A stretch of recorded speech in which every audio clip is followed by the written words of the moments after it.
Ideas that scale. Being a part of something bigger than yourself. I feel like standing up here right now, being a part of TED, is something bigger than myself. What does it mean, ideas that scale?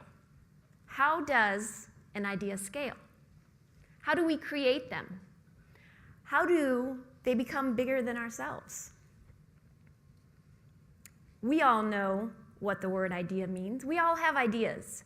We live and breathe ideas every day. But it's something that do we ever stop and think about what that actually means? Wikipedia's definition of an idea is whatever is before the mind when one thinks. The capacity to create and understand the meanings of ideas is an essential and defining feature of human beings. That's a pretty strong statement, essential and defining feature of human beings. One idea is great, but one idea that scales is even greater. What does that mean to make an idea scale? Make it greater. Scalability of an idea is the change of an idea in size and complexity. I want to change the way you think about your ideas, or perhaps offer a new perspective or a new way of thinking. I want you to leave here today open to taking one step closer to bringing one of your ideas to life. Because whether it influences one life or millions of lives, it's worth it. Ironically enough, one of the most limiting factors of bringing an idea to life is scale. Actually, it's the fear of scale. Sometimes our ideas are so big, we don't even know what to do with them. They're perhaps outside our specialty or our expertise, and we question ourselves, where do we even start? How do I write this book? How do I create this film? How do I start this business? How do I manufacture this new product? I know it's a cool product, but how do I manufacture it? Size, magnitude, scale, many times these are the things that actually create these limitations, these boundaries in our minds that keep us from moving forward and bringing our ideas to life. I'm in the idea business. I create ideas every single day. Ideas from designing a logo to creating an experience in an environment or for an event. And whether we're designing something such as the Olympics or a project like a Super Bowl, or a project as diverse as naming and creating an identity for a new species of cherries, which is something we actually did. We got to taste the cherries. No matter the size of the project, whether it be a small project or a large-scale project, all of these projects have the same ideation process, the same life cycle to bring these ideas to life. And every idea that we work on, we know must be scalable. We know that ahead of time. All of these projects start with an idea. When we have an idea, either two things can happen. An idea can either come alive, grow, evolve, or it can die.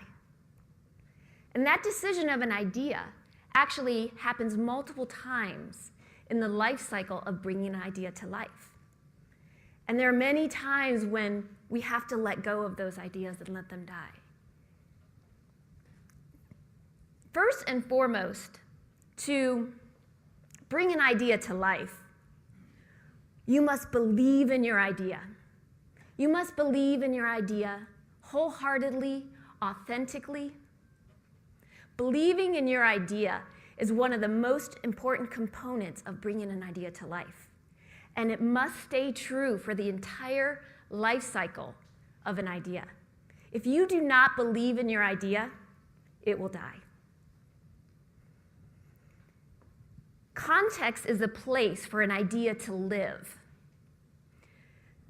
Who is your audience? How will they use this idea? Do they need this idea? Do they even know they need this idea? Do they have the tools? Collaboration. The best ideas are those that are layers upon layers, ideas upon ideas. Ideas cannot thrive in isolation. Perhaps ideas are born in isolation.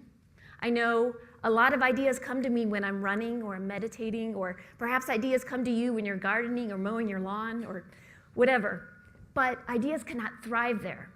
And many times in this cycle, perhaps they go back and forth between isolation and collaboration. The most successful ideas are those that have multiple ways of thinking. Enthusiasm. Believing in your idea is one thing, but being enthusiastic about your idea is another. Both are essential. Being enthusiastic about your idea will get other people to believe you, and then it will be contagious. And direction. All of our ideas need to be nurtured. They need to be guided. They need direction.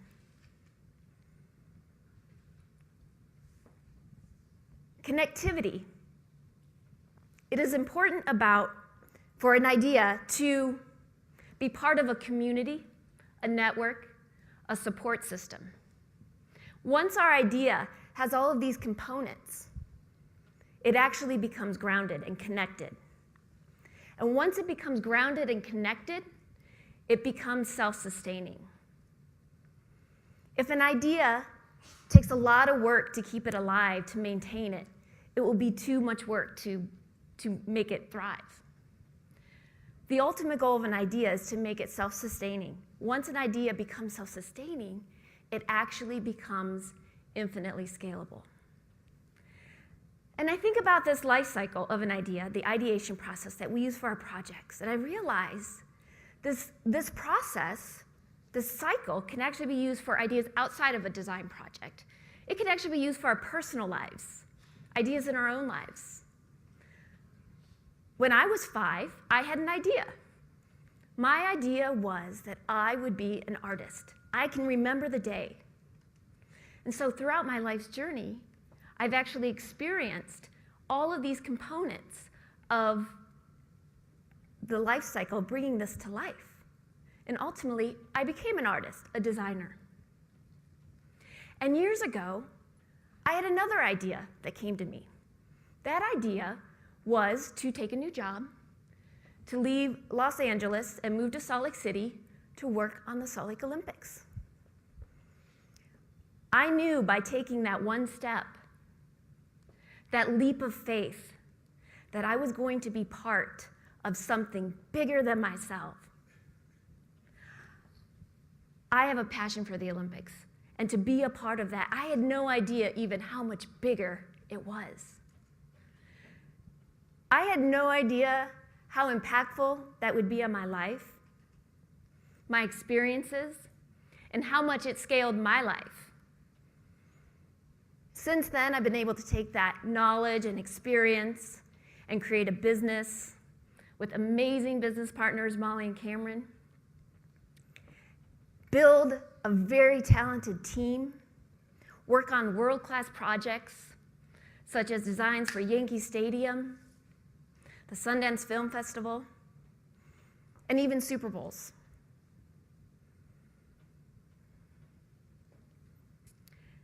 As you can see, scale starts small. Even big things start small. I want to take you through the ideation process of a project as enormous as the Super Bowl. Where do you even start? It's so massive. We were hired to do the look and feel for the Super Bowl. And what that means is we create the experience. We create design elements such as street banners, building wraps, the field wall, graphics that get overlaid into the hotels and the various venues throughout the city. And in starting with the concept for the look and feel for a Super Bowl, we start with the core elements. We start with the game of football. We look at the football. We look at the details. We look at the pigskin pattern. We look at the yard lines. We look at the way they're painted on the grass. We look at the end zone pylons, the uniforms, and we dig deeper and we look into the textures of the uniforms. Every Super Bowl is in a different location. Perhaps when it was in Phoenix, actually, we were looking at the texture of the red rock, the hot desert sun. If it was in Miami, we were looking at the palm trees, the ocean, the sand. And then we look at the venue, the place where this game is taking place. Is there a special architectural detail that we can use? What is different about this place? What's the team that plays there now? How is this day going to be different than any other day?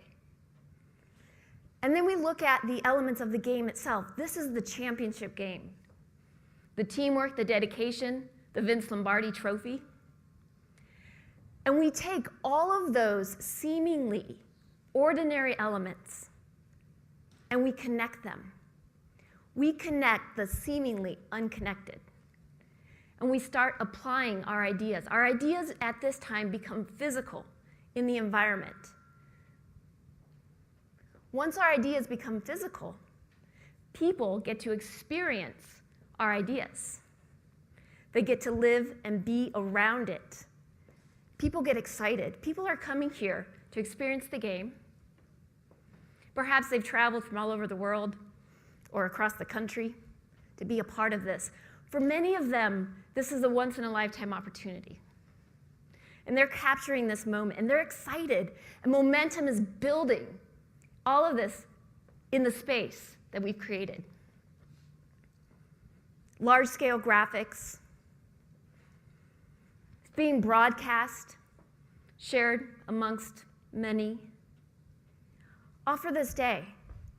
And at this time, that original idea of those ordinary elements comes to life. And that idea now has a life of its own.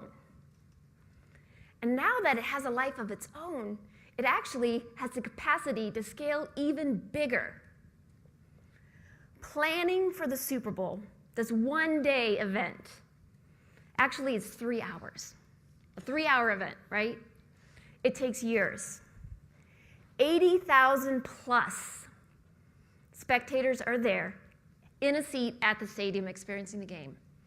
Other thousands are there throughout the host city in bars and restaurants. Millions of television viewers are experiencing this from their homes at having Super Bowl parties. It's almost like a holiday here. Billions of photos are being taken, shared with friends and family, uploaded to Facebook and shared beyond. Uncountable amounts of merchandise are purchased. Sweatshirts, hats, bags. People want to take a piece of this experience home with them. Media is broadcasting all day. Television, radio, newspaper, internet. People are creating experiences and they're sharing their stories with friends, days, weeks, months, years after that one day. It's amazing how that one day can turn into a lifetime.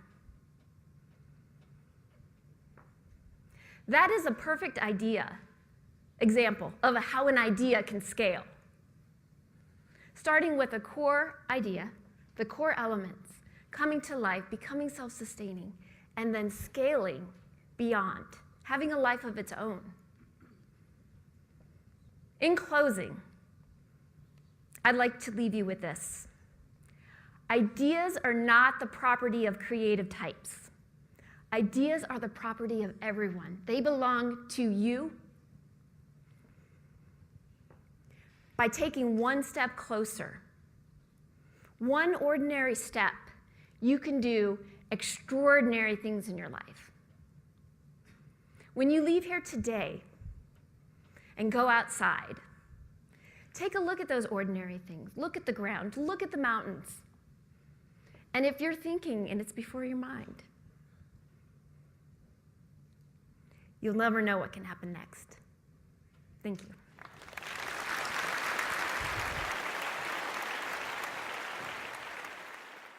We live and breathe ideas every day, but it's something that do we ever stop and think about what that actually means? Wikipedia's definition of an idea is whatever is before the mind when one thinks. The capacity to create and understand the meanings of ideas is an essential and defining feature of human beings. That's a pretty strong statement, a way of thinking. I want you to leave here today open to taking one step closer to bringing one of your ideas to life. Because whether it influences one life or millions of lives, it's worth it. Ironically enough, one of the most limiting factors of bringing an idea to life is scale.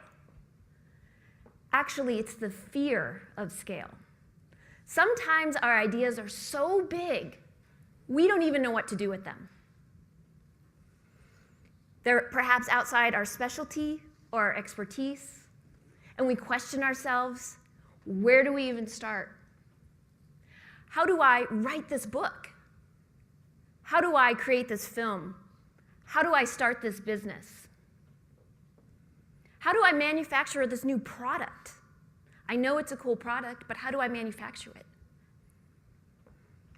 Size, magnitude, scale.